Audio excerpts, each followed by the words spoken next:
We must, in short, descend into detail, past the misleading text, past the metaphysical types, past the empty similarities, to grasp firmly the essential character of not only the various cultures, but the various sorts of individuals within each culture.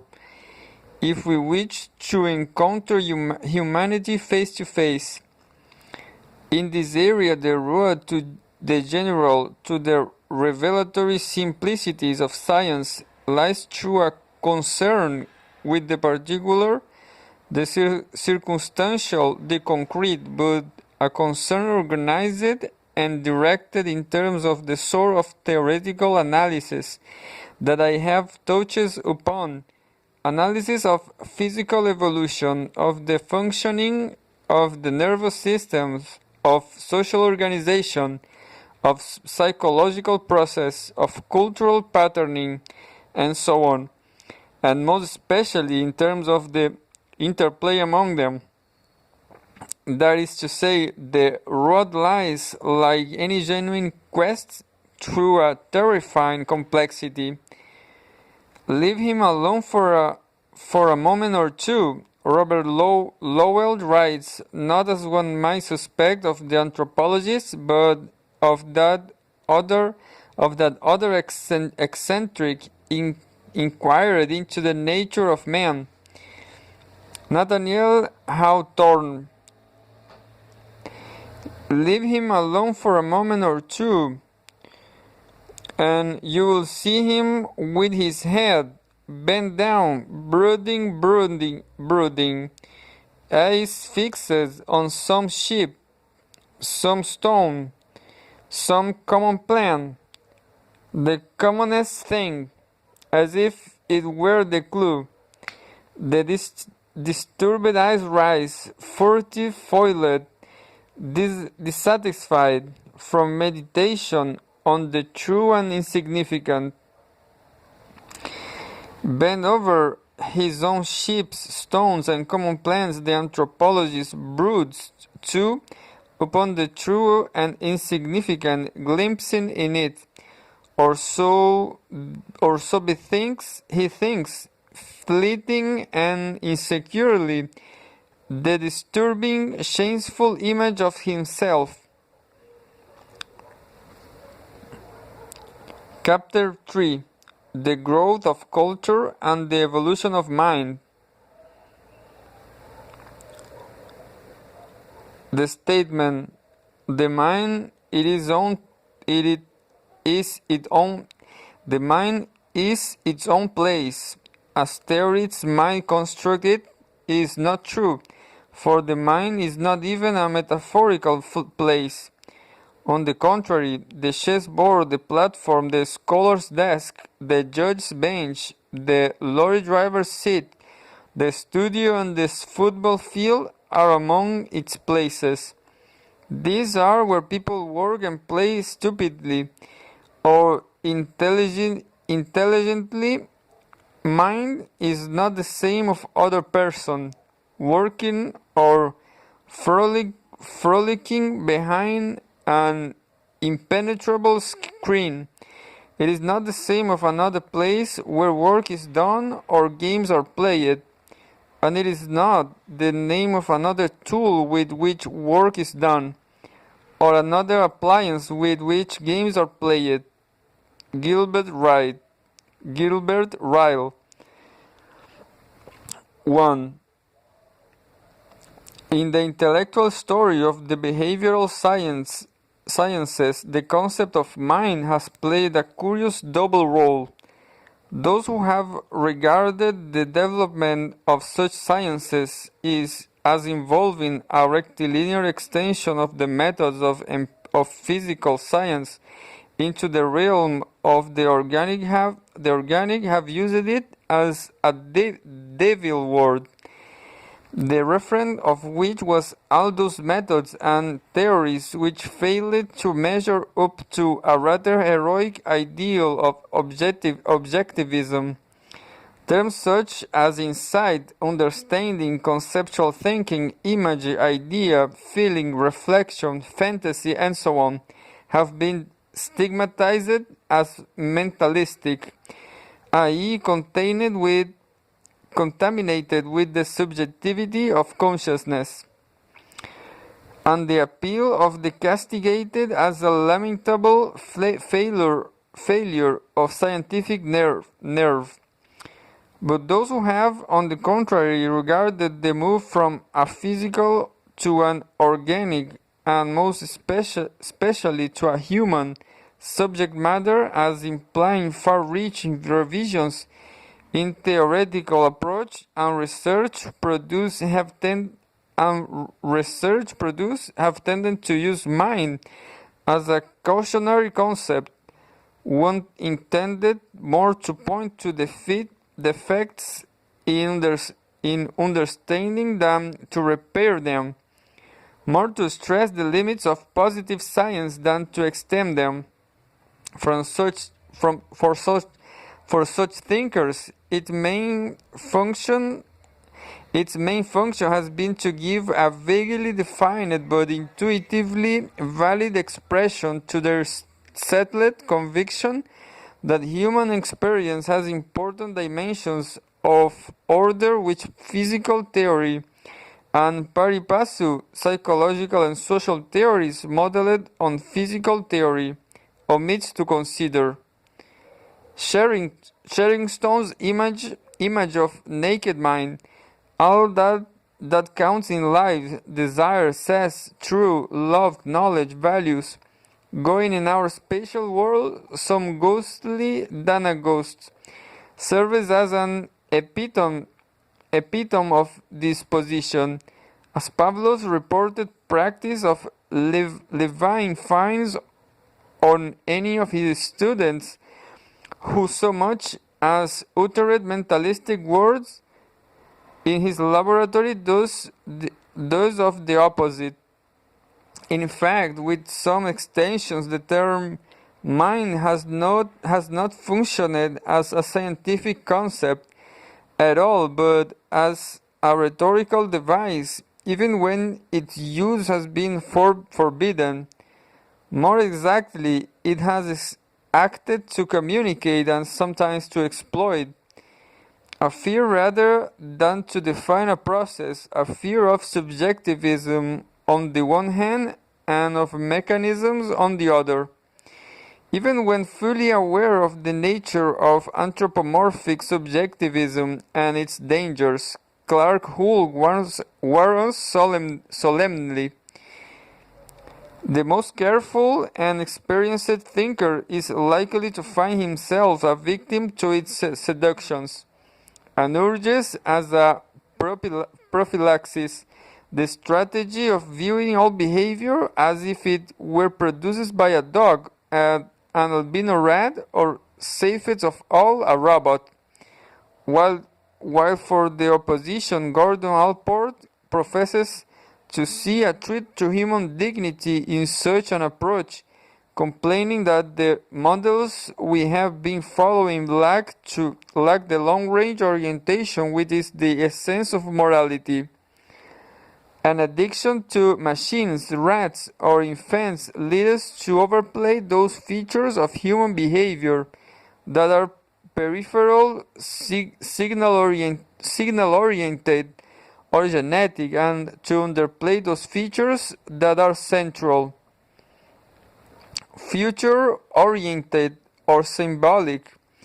In the face of such contradictory descriptions of the specter that is haunting the study of man, it is small wonder that a recent group of psychologists, torn between their wish to present a convincing analysis of the directional aspects of human behavior and to meet scientific canons of objectivity, found themselves tempted by rather desperate stratagems of referring to themselves as subjective behaviorists. So far as the concept of mind is concerned, this state of affairs is extremely unfortunate because an extraordinarily useful notion of notion and one for which this is no precise equivalent, save perhaps the archaism psyche, is turned into a shibboleth. It is even more unfortunate because the fears which have so crippled the term are largely baseless. The dying echoes of the great mock civil war between materialism and dualism generated by the Newtonian revolution. Mechanism, as Ryle has said, is a bogey because the fear of it rests on the assumption that it is somehow contradictory to say that one and the same occurrence is governed by mechanical laws and moral principles, as though golfer cannot at once conform to the laws of ballistics, obey the rules of golf, and play with elegance. But subjectivism is a bogey too, for the fear of it rests on the equally peculiar assumption that because I cannot know what you dreamed of last night, though while memorizing a string of nonsense syllables, or feel about the doctrine of infant damnation unless you choose to tell me, and theorizing I may do about the role such mental facts play in your behavior must be based on a false anthropomorphic analogy from what I know or think I know about the role they play in mine. Lastly, start comment that metaphysicians and theologians have spent so many years weaving fairy tales about mind that they have come to believe another's fantasies is inaccurate only in that it neglects to note that a great many behavioral scientists have been engaged in the same sort of collective autism. One of the most frequently suggested methods for rehabilitating mind as a useful scientific concept is to transform it into a verb or participle. Mind is minding, the reaction of an organism as a whole, as a coherent unit, a view which releases us from the verbal bondage of a sterile and paralyzing metaphysics and set us free to sow and reap in a field that will bear fruit. But this cure involves failing with the school bench story that a noun is a word that names a person, place, or thing, which is not true in the first place. The use of nouns is dispositional term, i.e. words denoting capacities and propensities rather than entities or activities, is actually a standard and indispensable practice in English, both natural and scientific.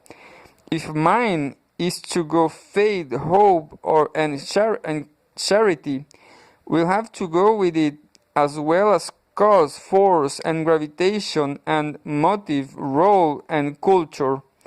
Mind is minding, may be all right, science is sciencing, at last bearable, but superego is superegoing, is a little awkward.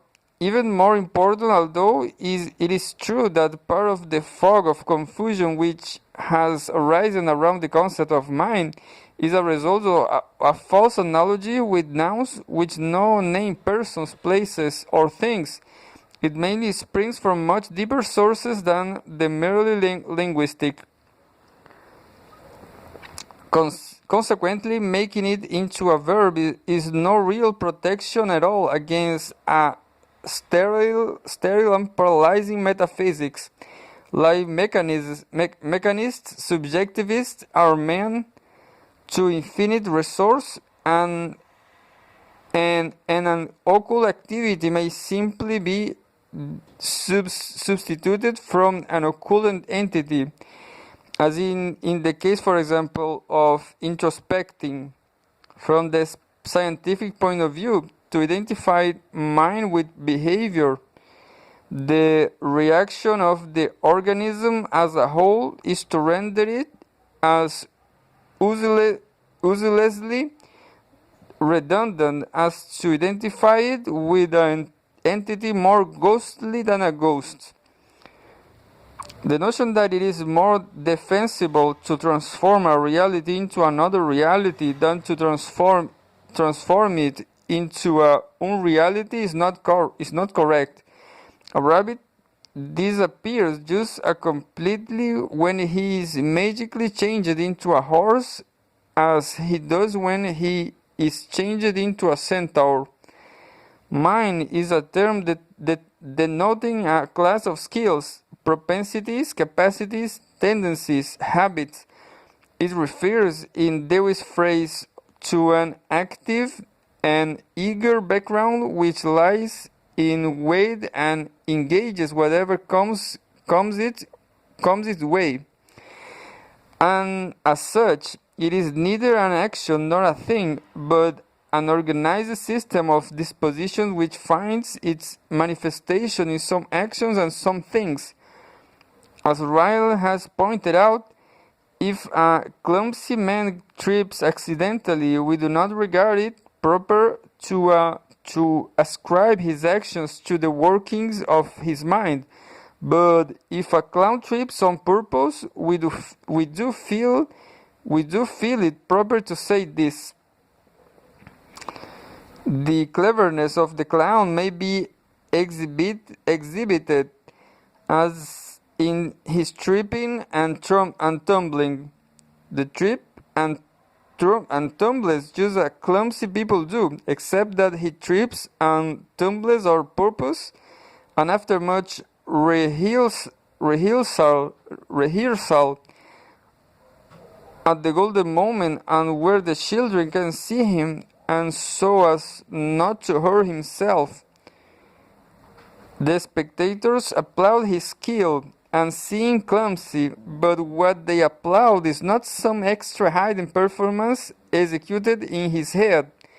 It is his visible performance that they admire, but they admire it not for being an effect of any hidden internal causes, but for being an exercise of skill.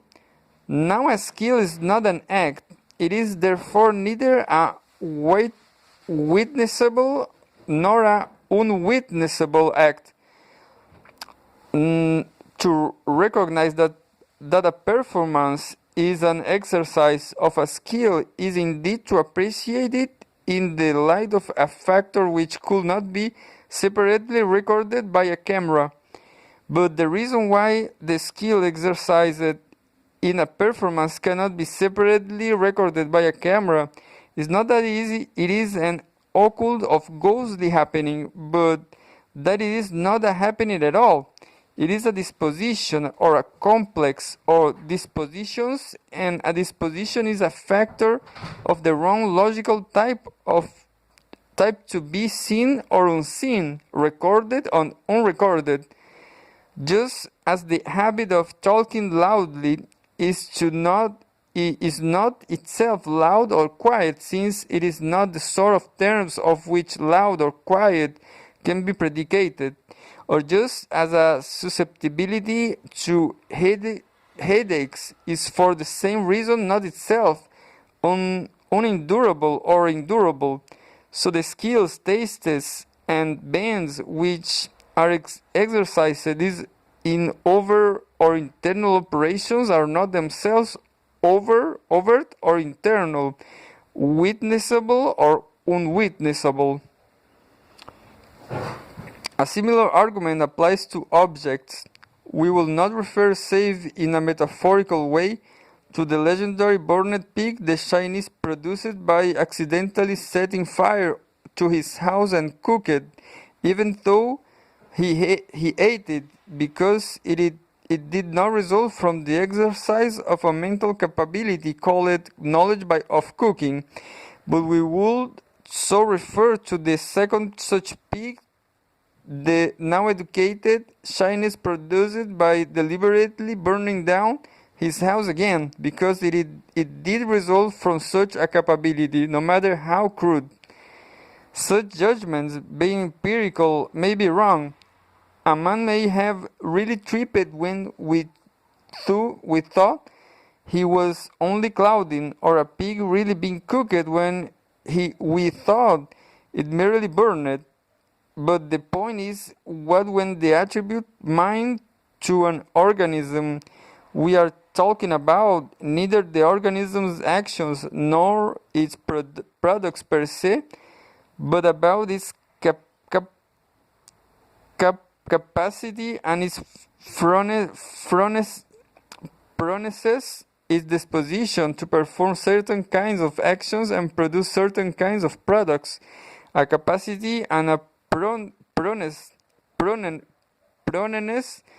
we of course infer from the fact that he does sometimes perform such actions and produce such products. There is nothing extra-mundane about this.